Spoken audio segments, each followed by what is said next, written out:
बिहार के पूर्व उप मुख्यमंत्री, बीजेपी के वरिष्ठ नेता, राज्यसभा के सांसद, विधान परिषद के मेंबर, विधायक, लोकसभा के सदस्य, जिस व्यक्ति ने चारों सदनों में जाकर काम किया हो, उसकी अंतिम इच्छा शायद अधूरी रह गई।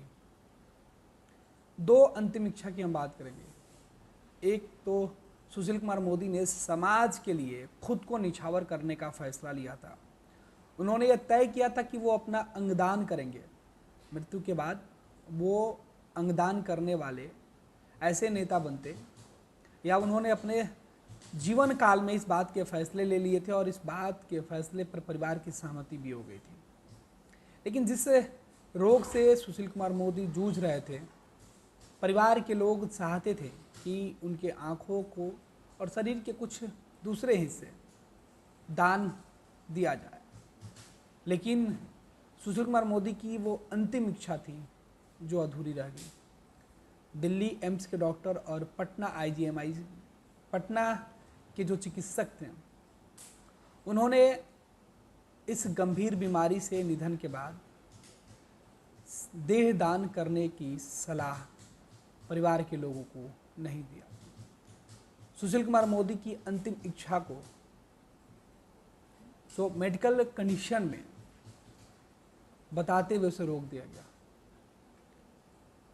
तो सुशील कुमार मोदी की जो अंतिम इच्छा जो थी ना, वो पूरी नहीं हो पाई। लेकिन एक और इच्छा थी। राजनीतिक तौर पर सुशील कुमार मोदी जिस सियासत की शुरुआत जिन्होंने अपने हर जीवन में जन्म के बाद से, जब वो युवा काल में आए और जब उन्होंने समाज के लिए कुछ करने की ललक उनके मन में आई, जब उन्होंने ठाना कि उन्हें देश में एक पहचान बनानी है, बिहार में तस्वीर और तकदीर बदलनी है, 90 से लेकर आज तक सुशील कुमार मोदी ने जितने भी काम किए उनमें वो सफल रहे। तमाम उतार चढ़ाव देखने के बावजूद सुशील कुमार मोदी चाहते थे कि बिहार में भाजपा की अपने दम पर, अपने बहुमत के दम पर सरकार बने, उनका बीजेपी का मुख्यमंत्री बने। वो उनकी इच्छा पूरी नहीं हो पाई। सुशील कुमार मोदी के साथ ही बीजेपी का मुख्यमंत्री बनने वाला सपना जो था सुशील कुमार मोदी का, उनके निधन के साथ खत्म हो गया। सुशील कुमार मोदी देश के उन नेताओं में शुमार है जिन्होंने हर सदन में काम किया। 1990 से अपने सियासत में एक महत्वपूर्ण जिम्मेवारियों का निर्वहन करने वाले सुशील कुमार मोदी 2024 के चुनावी साल में अंतिम यात्रा पर निकल गया। सुशील कुमार मोदी के लिए शब्द और उनकी चर्चा जितने लोग कर रहे हैं ना, हर किसी के पास यादों में सुशील कुमार मोदी बसे हैं, रचे हैं। सुशील कुमार मोदी एक पूरे किताब है जीवन के लिए। जितनी बार पढ़िएगा कुछ नए शब्द, कुछ नई जानकारियां निकल के सामने आएंगी। अखबारों के पन्ने में, अखबारों के पन्नों पर, किताबों के पन्नों पर सुशील कुमार मोदी के बारे में जितनी बातें लिखी गई है, जितनी बातें बोली जा रही है, जितनी बातें सुनी और सुनाई जा रही है, सुशील कुमार मोदी का व्यक्तित्व तो उससे भी आगे का है। आज भले ही करिश्माई नेतृत्व वाले वो नेता हमारे बीच नहीं है, जादुई करिश्मा कह सकते हैं। सुशील कुमार मोदी को समाज के अंदर अच्छी और बुरी बातों का इल्म इतना ज़्यादा था कि वो अपने विरोधियों की भी अच्छी बातों की सराहना किया करते थे। बिहार में शराबबंदी का फैसला जब नीतीश कुमार ले रहे थे, उस वक्त सुशील कुमार मोदी विपक्ष में खड़े थे। लेकिन राजनीतिक बंदिशों को तोड़कर वो नीतीश कुमार के साथ तब जाकर हाथ मिला लिए जब नीतीश कुमार सुशील कुमार मोदी के कहने पर बिहार में संपूर्ण नशाबंदी के पहल कर रहे थे। सुशील कुमार मोदी के ऊपर बीजेपी में रहते हुए कई बार आरोप भी लगे, कई बार प्रशंसा भी हुई। जब पहली बार नीतीश कुमार के साथ सुशील कुमार मोदी सरकार में आए, उप मुख्यमंत्री बने, काम किए, तब खूब सराहना हुई। लेकिन कभी उन्होंने नीतीश कुमार के ईगो के आगे पार्टी और खुद का टकराहट उन्होंने नहीं दिखाया। और यही वजह है कि नीतीश कुमार काफ़ी जो है कॉन्फिडेंस के साथ उनके साथ सरकार चलाते रहे और उनकी यह कमी नीतीश कुमार को हमेशा खलती रही है। खुद मुख्यमंत्री कह चुके हैं। ये सुशील कुमार मोदी की उपलब्धि थी, जिन्होंने कहा कि सरकार में काम करने का मतलब टकराहट करना नहीं होता है, अहम लाना नहीं होता है, बल्कि काम मुख्यमंत्री करते हैं तो उनके साथ डिप्टी सीएम जो होते हैं या दूसरे मंत्री होते हैं, उनका दायित्व होता है सरकार के मुखिया के साथ खड़े होकर विकास के लिए काम करना। ये सुशील कुमार मोदी की सोच थी। हालांकि समय समय पर सुशील कुमार मोदी के ऊपर बीजेपी के अंदर खुद के लोगों ने सवाल उठाया, लेकिन उन तमाम आरोपों के बीच सुशील कुमार मोदी अकेले ही अपने दम पर आगे बढ़ते रहे।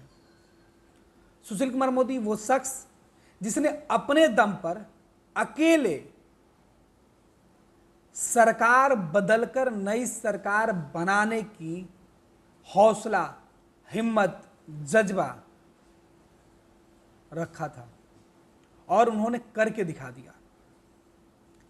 2015 में जब महागठबंधन की सरकार बनी, नीतीश कुमार बीजेपी को छोड़कर राष्ट्रीय जनता दल कांग्रेस के साथ सरकार बना रहे थे, तब सुशील कुमार मोदी विरोध में खड़े थे। लेकिन तकरीबन 18 महीने बाद ही सुशील कुमार मोदी अकेले अपने दम पर जब वो फैसला लिए कि बिहार में नीतीश कुमार के खिलाफ और तेजस्वी यादव और लालू यादव के खिलाफ अब उनको कुछ करना है, तो वो पीछे हटकर नहीं देखे। पार्टी उनके साथ खड़ी नहीं थी, लेकिन सुशील कुमार मोदी अकेले ही अचानक एक प्रेस कॉन्फ्रेंस करते हैं और लालू परिवार के ऊपर एक बड़ा खुलासा होता है।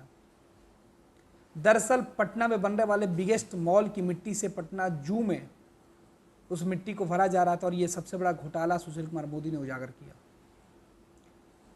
मुझे याद है कि उस वक्त महागठबंधन की सरकार में भूचाल आ गया था, हर कोई परेशान था, आखिर ये कैसे संभव है, लेकिन ये सुशील कुमार मोदी कर दिए।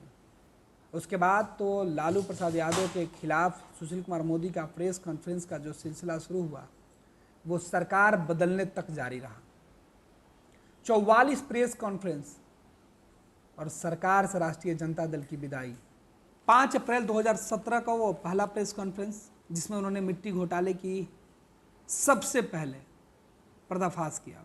उसके बाद प्रेस कॉन्फ्रेंस करने का सिलसिला और लालू प्रसाद यादव के परिवार और उनके परिवार के लोगों के बीच, उनके रिश्तेदारों के बीच, उनके जानने वाले लोगों के बीच दान, जमीन, संपत्ति, लेन देन, लाभ और हानि का सिलसिला शुरू हुआ। सुशील कुमार मोदी ने तो लालू प्रसाद यादव के ऊपर किताब ही लिख दिया, लालू चालीसा। सुशील कुमार मोदी एक ऐसे शख्स थे जिन्होंने लालू प्रसाद यादव को लालू प्रसाद यादव से बेहतर समझा था, उस पूरे परिवार को जाना था। और अंत में प्रेस कॉन्फ्रेंस करते हुए लालू प्रसाद यादव के खिलाफ 26 जुलाई 2017 को सुशील कुमार मोदी के प्रेस कॉन्फ्रेंस और दस्तावेज सामने रखने के बाद नीतीश कुमार को अपनी गलती और अपनी भूल का एहसास हुआ और उन्होंने राष्ट्रीय जनता दल से रिश्ता तोड़ लिया और नई सरकार बन गई। इस बीच सुशील कुमार मोदी इस सरकार के मुखिया के तौर पर सामने आए थे और सुशील कुमार मोदी ने पूरे बीजेपी को अपने पीछे खड़ा करके खोई हुई सत्ता को वापस पा लिया था। वो वन मैन आर्मी का काम उन्होंने किया था। ये सुशील कुमार मोदी थे। सुशील कुमार मोदी के लिए जितने बातें कही जाए वो कम है, लेकिन बात उनके अधूरे सपनों की हम कर रहे थे। बिहार के पूर्व उप मुख्यमंत्री, बिहार बीजेपी के वरिष्ठ नेता और बिहार बीजेपी को उस मुकाम तक पहुंचाने वाले उस कर्मठ नेता की हम चर्चा कर रहे हैं जिनकी अंतिम इच्छा अधूरी रह गई, देहदान नहीं कर पाए सुशील कुमार मोदी। सुशील कुमार मोदी ने अपने जीवन काल में यह फैसला ले लिया था कि वो मृत्यु के बाद अपने शरीर को समाज के लिए दान कर देंगे। मेडिकल कॉलेज के जो नए विद्यार्थी होंगे उनके शरीर पर रिसर्च करेंगे, सीखेंगे, पढ़ना सीखेंगे। लेकिन उनकी ये अंतिम इच्छा इसलिए अधूरी रह गई क्योंकि वो जिस कैंसर रोग से पीड़ित थे उसमें डॉक्टरों ने इस बात की सलाह परिवार के लोगों को नहीं दी। हालांकि परिवार के लोगों की इच्छा थी कि सुशील कुमार मोदी की अंतिम इच्छा पूरी की जाए।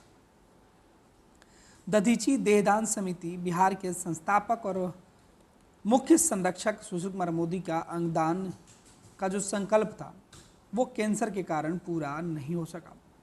पूरा परिवार कार्निया और देहदान के लिए तैयार था ताकि उनकी अंतिम इच्छा पूरी की जा सके। लेकिन एम्स दिल्ली के डॉक्टरों से पूछने पर उन्होंने सुझाव दिया कि कैंसर की स्थिति में न तो कॉर्निया और न ही शरीर का उपयोग चिकित्सकीय शिक्षण के लिए किया जा सकता है, अतः देहदान व्यर्थ है। पटना के IGIMS की भी यही राय थी। इस कारण सुशील कुमार मोदी का देहदान संभव नहीं हो सका। इस बीच दधीची देहदान समिति के जो महामंत्री हैं बिमल जैन ने कहा कि परिवार के चाहने के बावजूद भी देहदान नहीं होने का अफसोस रहेगा। फिर भी उन्होंने कहा कि बिहार के लोगों से वो अपील करते हैं कि सुशील कुमार मोदी को सच्ची श्रद्धांजलि होगी कि वो नेत्रदान और अंगदान का विकल्प चुने। ये सुशील कुमार मोदी के लिए सच्ची श्रद्धांजलि होगी। तो एक नेता जिसने पूरे जीवन अपराध, भ्रष्टाचार, समाज में बुराइयों से लड़ना सीखा, लोगों को सिखाया और आजीवन उन्होंने प्रण किया था कि जब भी वो रहेंगे तो जिस पार्टी, जिस संस्था के साथ जुड़े रहेंगे, जिसे उन्होंने अंत तक निभाया, बस पूरी नहीं हो पाई तो उनकी वो अंतिम इच्छा जो वो चाहते थे, जो अब अधूरी रह गई। ऐसे थे सुशील कुमार मोदी। जितनी बातें, जितनी यादें, हर वक्त कुछ नई स्मरण, हर वक्त सुशील कुमार मोदी को लेकर कुछ नई बातें समझ में आती है। 26 वर्षों में 17,000 से अधिक डॉक्टर बना चुका बिहार एवं झारखंड के छात्रों एवं अभिभावकों के बीच सर्वाधिक विश्वसनीय एवं लोकप्रिय संस्थान गोल, नेशंस लीडिंग इंस्टीट्यूट। हमारा विश्वास गोल के साथ।